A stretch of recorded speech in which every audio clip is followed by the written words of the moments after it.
This week on the Internet Cafe, humor on the web. Welcome to the world's first virtual comedy club, the ComedySpot.com.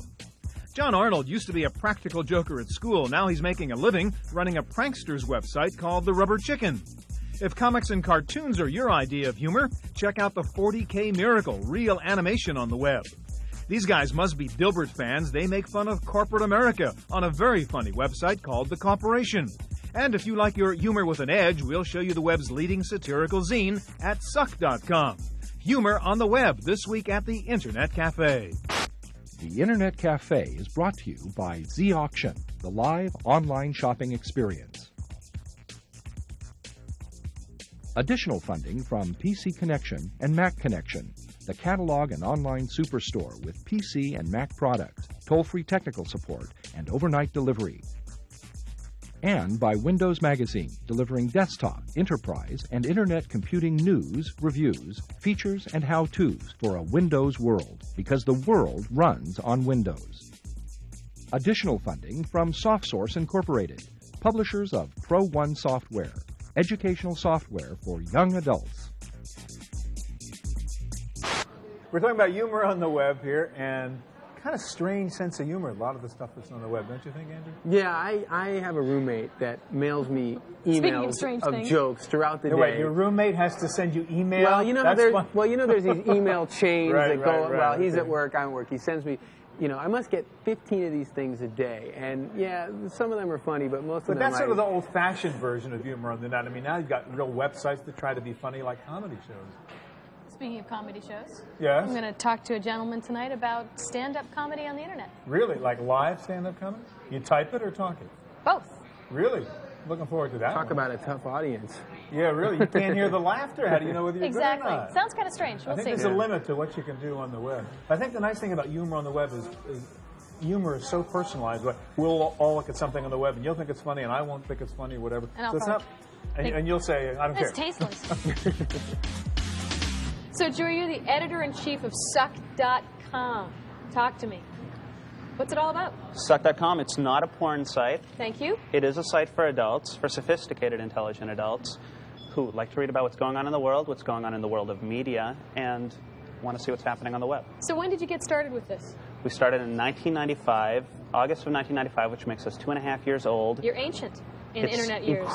Incredibly veteran for web years. So now what's the angle? What was the objective behind starting Suck?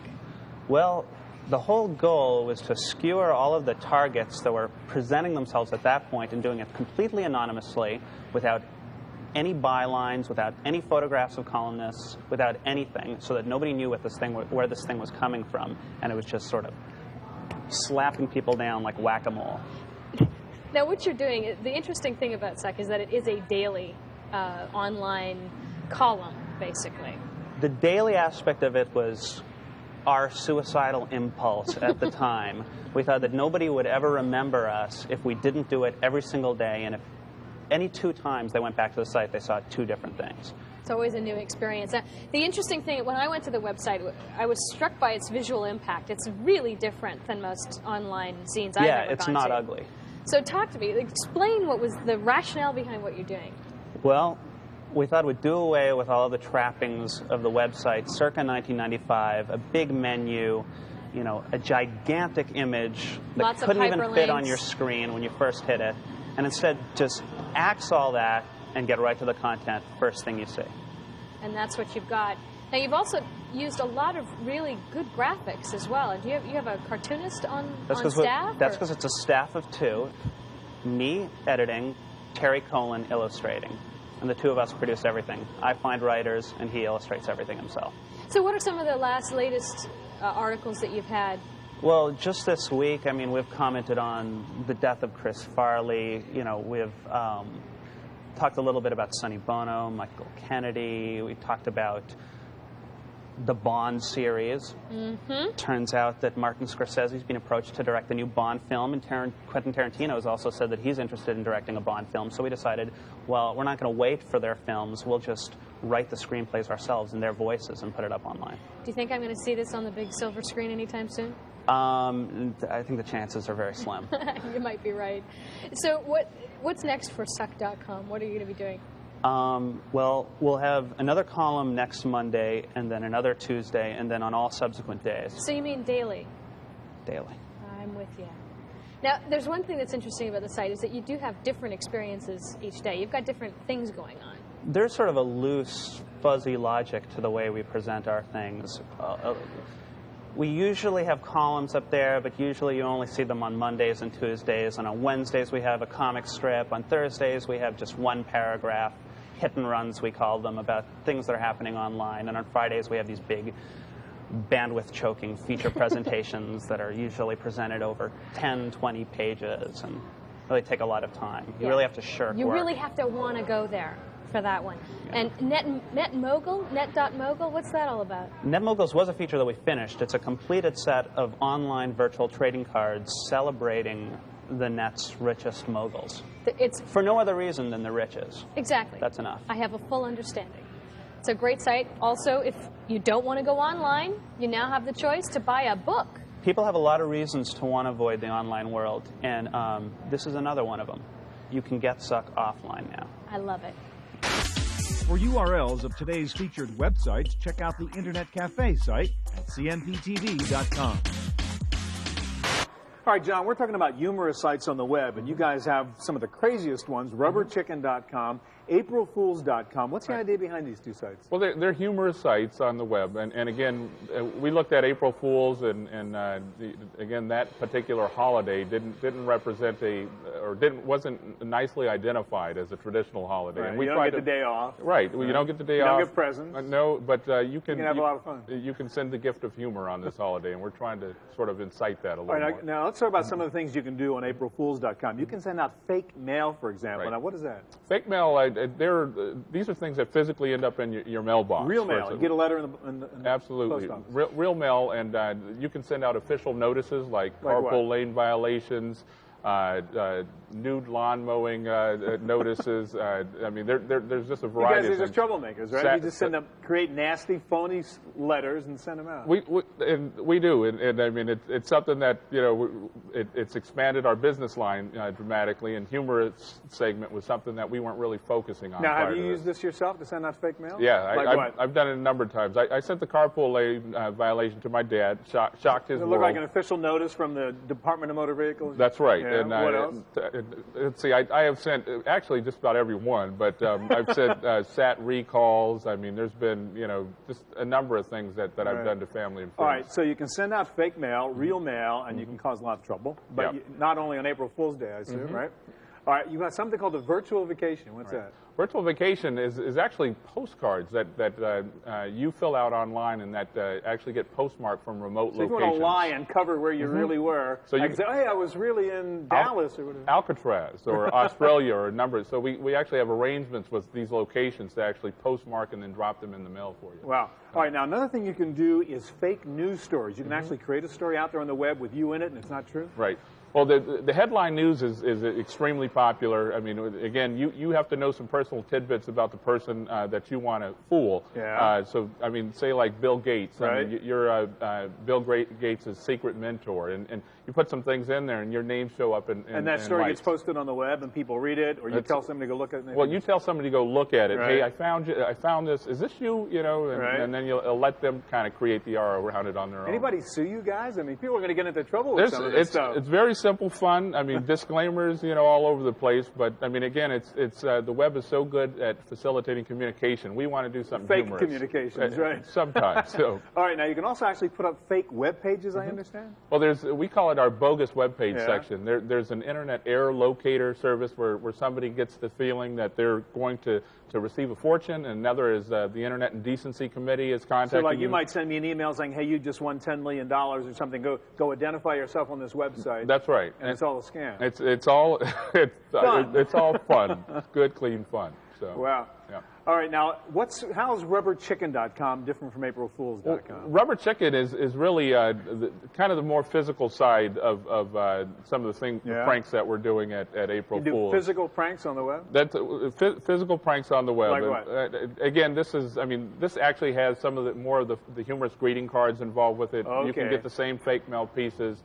We have a target finder, which is we partnered with InfoSpace, a company that has email lookups Right. and so on, that we were able to brand and pull it into our services. So, I mean, all those things basically make up the entourage of things that you can do. You were one of those pranksters in school, pulling jokes and doing all these nasty things to the other kids, right? Well, I guess, I mean, I did my fair share, but the entire group is pretty creative And and now you're crazy. making a living out of it on the web. Trying to. Cool idea, Definitely. John. Thank you. Thank you.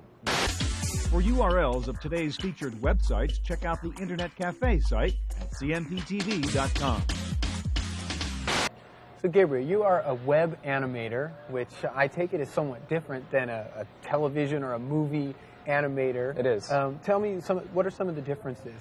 Well, the biggest difference is that you have to worry about the 28.8 modems and people downloading things in a very slow way. So you really you're worrying about the pipe, how to get it into people's homes. It's a little tiny pipe like Right, this, and you have to design your animations from the beginning so that they'll be able to fit through that tiny pipe. Okay, so what does that mean? No grandiose, giant designs and It means graphics. that basically big, full flamboyant Disney animation is out. You have Okay. to do things in a very simple way, Right. in a very stylized way, and sound and humor really have to carry the brunt of the joke. Okay, so it's got to be a good joke, and so is this sort of relating back to maybe the beginnings of animation or something like that? Yeah, we are going back to the old like Rocky and Bullwinkle days. I like that. I used to watch that as a kid. I love those cartoons, and they're yeah. great to watch because they figured out a way to do things in a very simple way with very few drawings. They called it almost like illustrated radio. Okay. And basically what that It's means... like those old flip books we used to make. in a sense, and Yeah. it's basically like the sound, which happens to transfer very well over the internet, because you Okay. can stream it. Okay, meaning it comes down in little bits and pieces instead of one whole big chunk or file. It streams much better than images. So like those old cartoons, we try to put more emphasis on the audio. Okay, well tell me, what are some of the cartoons that you've created in this Bullwinkle style? Well, we had a site called the 40K Miracle, Okay. and we did Meaning every file must be 40K, right? Exactly. That was Okay. the whole point of the Which site. is a pretty small It's file. pretty small, Yeah. and it takes about 30 seconds to download on your average modem. And the idea was our focus was to try to cram an enjoyable experience into 40K, and that was the point of the whole site. Right. So what are some of the things that are up there? Well, Up there. we did one called Wayne Takes a Percentage, which is basically this kid Wayne comes into a store and starts eating half of all the candy bars. and the manager's like, what's going on? And it turns out that the candy bars say on them 50% free. So he's eating his half, his free half. Good. So they're kind of like, they rely on like sort of one sight gag kind of things to get them going. Exactly. You have to basically hone down the humor to one point almost, and then deliver that point very well. Right. Kind of like the Saturday Night Live skits they've been having recently. Very similar. Yeah. To. So what kind of technology do you need? I've noticed a lot of sites I go onto in Alaska, you have to download a plugin or something like that. How do you get these files? We tend to take advantage of the Shockwave technology, which is one of the more popular plugins that's out there. Okay. It does support streaming, which is really important. So Shockwave is just a file. It's a little language that allows you to create these animations and send them down over the web. Exactly. And part of Shockwave is a part called Flash. Okay. And that's actually designed specifically for animation. And so you've got sound, you've got animation, all streaming, and it provides a really nice experience. Okay. Now, my impression is in the future, the browsers are going to start sort of incorporating this stuff into them. Do you think that's true? Hopefully, because the plug-in thing is a real problem. People just don't want to sit there and download the thing and then restart the browser. So we're starting to see Java being used instead of the plugins, and it's still just at the beginnings of that because the performance is still a little too slow. But it'll come soon, I think. It will. I can't imagine it won't. It's sort of like going to turn on your TV and then they tell you, well, you still need one other thing. So, Exactly. Yeah. So do you think these animations are going to get bigger? Is that something you're hoping for? What's your goal for I'm the different future? from other people. I actually hope that the pipes stay small. Really? Because we're a pretty small shop at Jig Interactive, and we want to compete. We want to be the people who can put stuff out there. When the pipes get huge and it's all like TV, it's going to be Disney and all the big shops coming in there. So I'm kind of hoping that at least for a few years, it stays kind of at this level. Okay, so you're hoping we'll keep chugging away on 14.4 modems, and that'll be it. Hopefully. Okay, great. Thanks, Gabriel. For URLs of today's featured websites, check out the Internet Cafe site at cmptv.com. Well, a guy named Scott Adams and his friend Dilbert have had a lot of fun pointing out the absurdities in corporate life, and there's also a website that has much the same sense of humor. It's called thecorporation.com, and these are two of the faceless forces behind the corporation. What's the point in this site? You just putting everybody on? Well, actually, is there a point? The point is all about the internet. I mean, the internet is this force, dynamic force in all our lives. I'm sure that's all why we're here.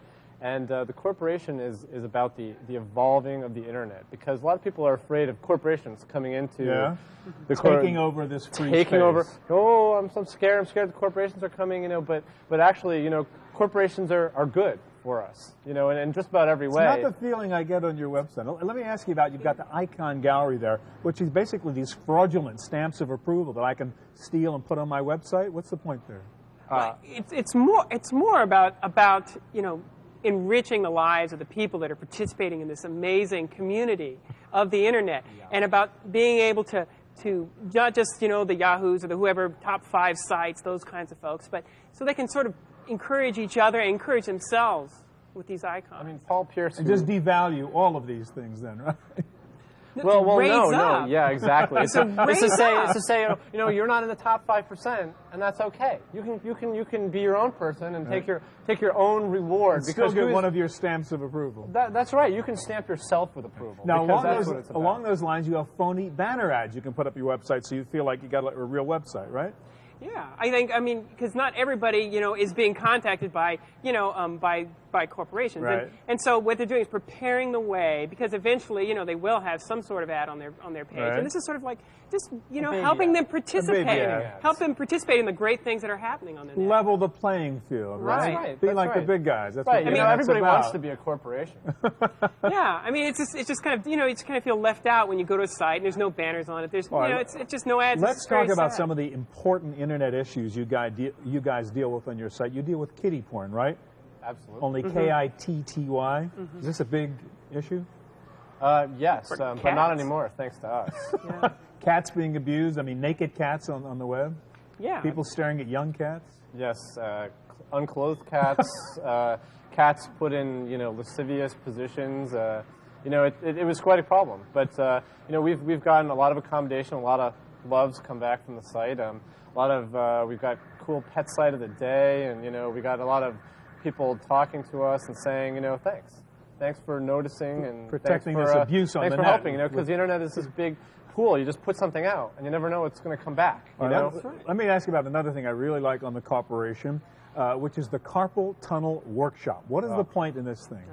Well, I think the point is really protecting people, helping them like really use the internet in a safe way. They're not going to get hurt. It is a nightmare going through that section. You've got this sort of forms from hell thing, right, to fill in this. Right. stuff? Well, let's face it. A lot of people don't have carpal tunnel syndrome, and they're feeling left out. And you know what I mean? It's like they wouldn't be there in the first place unless they either already had it, in which case what difference is it going to make? And so and if you don't have it, you can join in. You can participate. You don't have to be left out of the cultural revolution. We're going to come up with some kind of advanced ADT site or something like that for the other people who can't finish a sentence. Yeah, all right. Now, I mean, is there some serious point here? I mean, is there something? I mean, humor usually has some serious point. I mean, you're making fun of everybody, but is this? I mean, you're really trying to be critical of a lot of the BS corporate stuff that goes on, based on your own experience? Well, I think actually what we're trying to do is we're trying to make some money on the web.